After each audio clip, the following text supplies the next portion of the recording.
The Justice Department under fire tonight, facing criticism for over-redacting information about individuals who may have aided Jeffrey Epstein. In a 2014 email released in the files, a person writes to Epstein, quote, "Thank you for a fun night. Your littlest girl was a little naughty." But the identity of the individual who wrote that message is redacted. And in this image of Epstein's inner circle from the files, we see associates like convicted co-conspirator Ghislaine Maxwell and Epstein's assistant Leslie Groff, but several others in the graphic are blacked out. The release files also showed numerous email exchanges that appear to describe the procurement of women. New Brazilian just arrived, sexy and cute, 19 years old. A 2013 email to Epstein reads from someone at a Paris modeling agency. That sender's name, redacted. I found at least 3 very good, young, poor. A 2018 email to Epstein reads, "Meet this one," the person continues. "Not the beauty queen, but we both likes her a lot."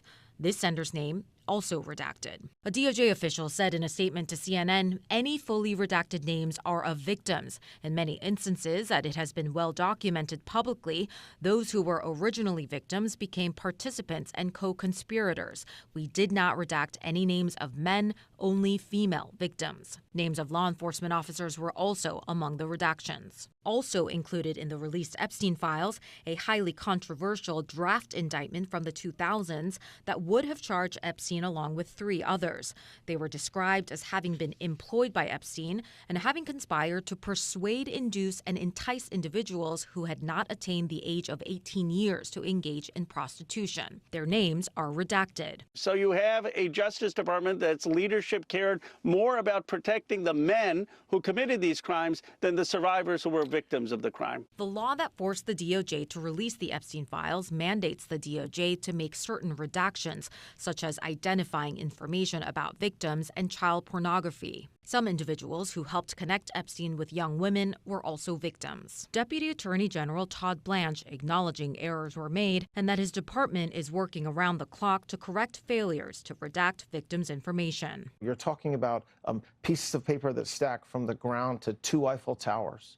And so the minute that a victim or their lawyer reached out to us since Friday, we immediately dealt with it and pulled it down, and we're continuing to do that. We knew that there would be mistakes. Epstein survivors are outraged. Publishing images of victims while shielding predators, it's just a failure of complete justice. Why should anybody come forward? Because the justice system is not going to be the justice system. MJ Lee, CNN, Washington, D.C. The Epstein files are rocking the British establishment.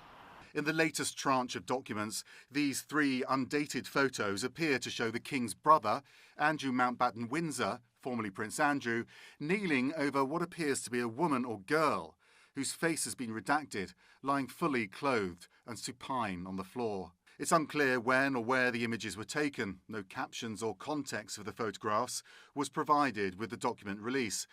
And neither the photographs nor the email messages suggest any wrongdoing, but they are a further embarrassment for Mountbatten Windsor, who previously faced pressure to explain a 2001 photograph which showed him standing with Ghislaine Maxwell, Epstein's former girlfriend and a convicted child sex trafficker, and Virginia Giuffre, a prominent accuser of Epstein and Andrew, who died by suicide in April.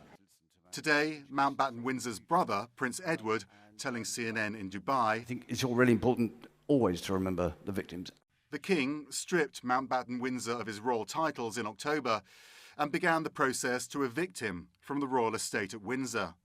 Now, UK Prime Minister Keir Starmer has urged Mountbatten Windsor to testify before the US Congress. Meanwhile, the former prince's ex-wife, Sarah Ferguson, is back in the headlines for her links to Epstein. The latest files revealing emails she sent to Epstein after he was found guilty of soliciting a minor for prostitution in 2008, including one where she thanked him for being the brother I've always wished for. And in January 2010, she wrote, "You are a legend. I really don't have the words to describe my love, gratitude for your generosity, and kindness. Kiss, kiss. I'm at your service. Just marry me." In another, she complained, "It was so crystal clear to me that you were only friends with me to get to Andrew, and that really hurt me deeply, more than you'll know." Ferguson was dropped last year as the patron or ambassador to several British charities, after earlier documents showed she had called Epstein her supreme friend. At the time, a spokesperson for Ferguson said she regretted her association with Epstein. On Monday evening, Ferguson's charitable foundation, Sarah's Trust, announced it will shortly close for the foreseeable future after some months of discussion, according to the UK's PA Media news agency. The UK's former ambassador to Washington, Lord Peter Mandelson, also dragged into deeper scandal in the latest release of Epstein files. He was fired from his post in September over the scandal when US lawmakers released a birthday book compiled for Epstein's 50th birthday in 2003, in which Mandelson penned a handwritten note describing the financier as "my best pal." The latest tranche of documents has revealed that in 2009, when Mandelson was business secretary, he appeared to leak a sensitive UK government document to the financier. They also show that Mandelson's partner, Reinaldo Avila da Silva, regularly received undisclosed payments from Epstein. A spokesperson for Mandelson told British media that neither the former ambassador nor da Silva has any record or recollection of receiving payments in 2003 and 2004 or know whether the documentation is authentic. Mandelson resigned from the Labour Party on Sunday and is set to quit the House of Lords on Wednesday. In his resignation, he apologised to the women and girls whose voices should have been heard long before now. CNN was unable to contact Mandelson for further comment. Max Foster, CNN London.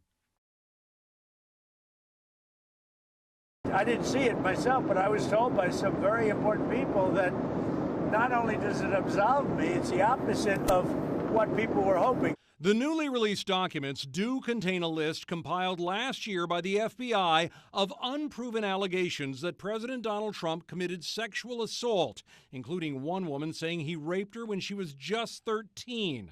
That same woman sued Trump in 2016 over the claims, but dropped the lawsuits shortly after bringing them. In another section, one of Jeffrey Epstein's victims says Ghislaine Maxwell presented her to Trump at a party. When asked about this, the White House points to a Justice Department statement that the files may include, quote, fake or false submitted images, documents, or videos. And Trump has always denied such allegations. In July, the Department of Justice said that we had reviewed the files, the quote, Epstein files, and there was nothing in there that allowed us to prosecute anybody. Still, the files have put a number of high-profile people in an unwanted spotlight. A series of photos appears to show former British Prince Andrew kneeling by a woman or girl on the floor. There is no context, and CNN's requests for comment were not immediately answered.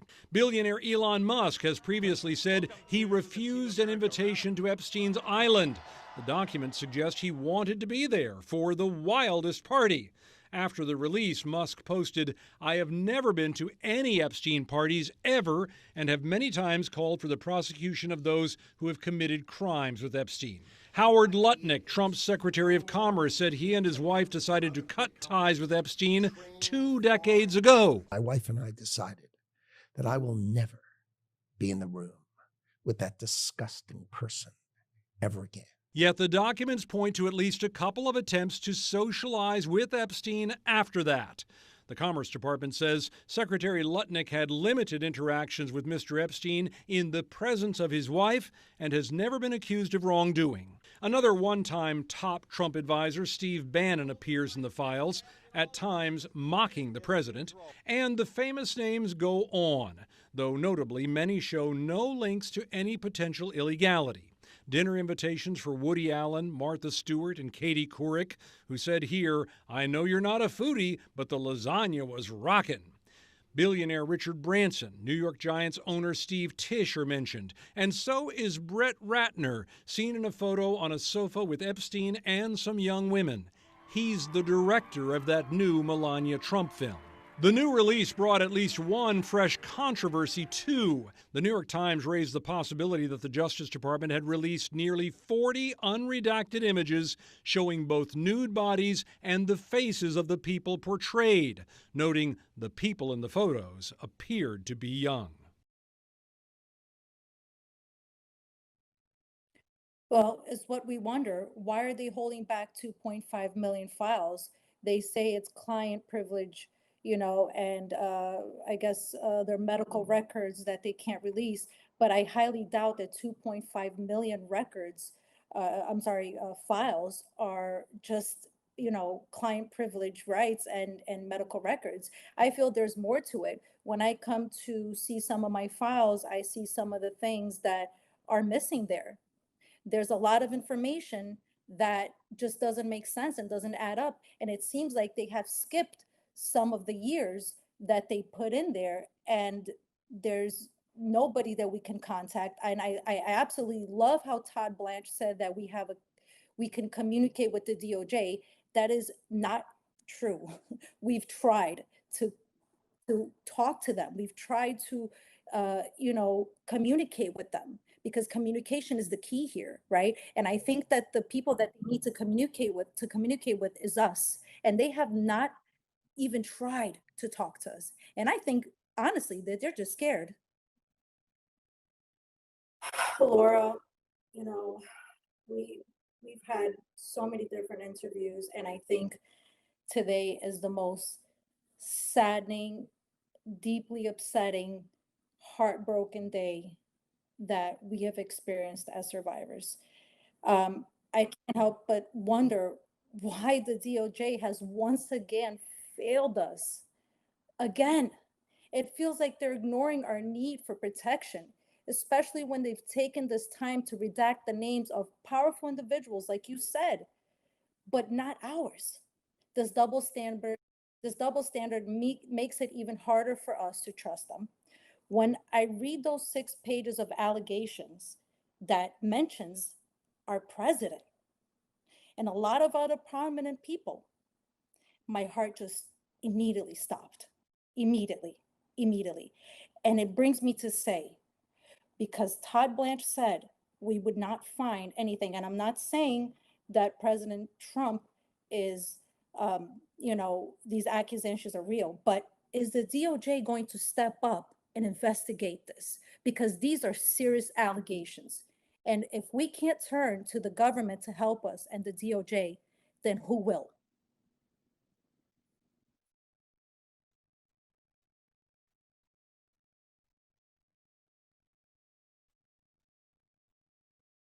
100%.